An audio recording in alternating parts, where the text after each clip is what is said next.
সবাইকে সংবাদ এক নজরে স্বাগত। সাথে আছি আমি সোনিয়া ইসলাম।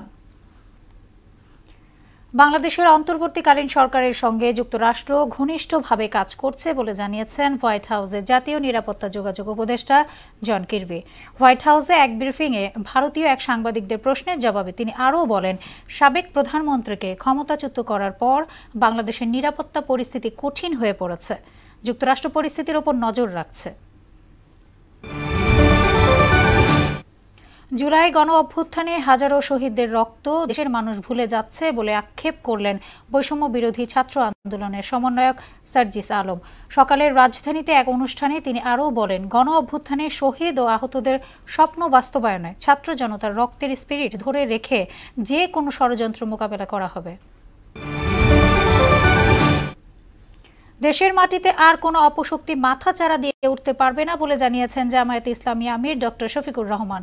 সিলেট মহানগরীর সরকারি আলিয়া মাদ্রাসা মাঠে কর্মী সমাবেশে তিনি এই হুঁশিয়ারি উচ্চারণ করেন। জামায়াত আমির বলেন, জনগণের ভালোবাসা পেলে এমন দেশ গড়ে তোলা হবে যেখানে কেউ চাঁদাবাজি করতে পারবে না। দেশে গত 24 ঘন্টায় ডেঙ্গু আক্রান্ত হয়ে আরও 4 জনের মৃত্যু হয়েছে। একই সময় সারা দেশে 241 জন ডেঙ্গু আক্রান্ত হয়ে হাসপাতালে ভর্তি হয়েছেন। শুক্রবার স্বাস্থ্য অধিদপ্তরের নিয়মিত সংবাদ বিজ্ঞপ্তিতে এ তথ্য জানানো হয়। বিজ্ঞপ্তিতে বলা হয়, গত 24 ঘন্টায় ডেঙ্গুতে আক্রান্ত হয়ে হাসপাতালে ভর্তি হওয়াদের মধ্যে ঢাকা সিটি কর্পোরেশনের 87 জন এবং বাকি সবাই ঢাকার বাইরের।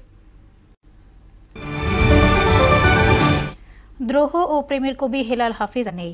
চিরকুমার এই কবি 76 বছর বয়সে মারা যান। দুপুরে বঙ্গবন্ধু শেখ মুজিব মেডিকেল বিশ্ববিদ্যালয়ে তিনি শেষ নিঃশ্বাস ত্যাগ করেন। আগামীকাল বাদ জোহর জাতীয় প্রেস ক্লাবে তার জানাজা অনুষ্ঠিত হবে। এরপর মিরপুর বুদ্ধিজীবী কবরস্থানে দাফন করা হবে। এদিকে তার মৃত্যুতে গভীর শোক প্রকাশ করেছেন প্রধান উপদেষ্টা ডক্টর মোহাম্মদ ইউনূস। ফিলিস্তিনের অবরুদ্ধ গাজা ভূখণ্ডে ইসরায়েলি বর্বর হামলায় গত 24 ঘন্টায় আরও 66 ফিলিস্তিনি নিহত ও 99 জন আহত হয়েছে। এতে উপত্যকাটিতে নিহতের মোট সংখ্যা 44,830 ছাড়িয়ে গেছে। এদিকে তামিলনাড়ুর একটি হাসপাতালে অগ্নিকাণ্ডের ঘটনায় কমপক্ষে 6 শিশুর মৃত্যু হয়েছে। আহতদের সংখ্যা 20 জন।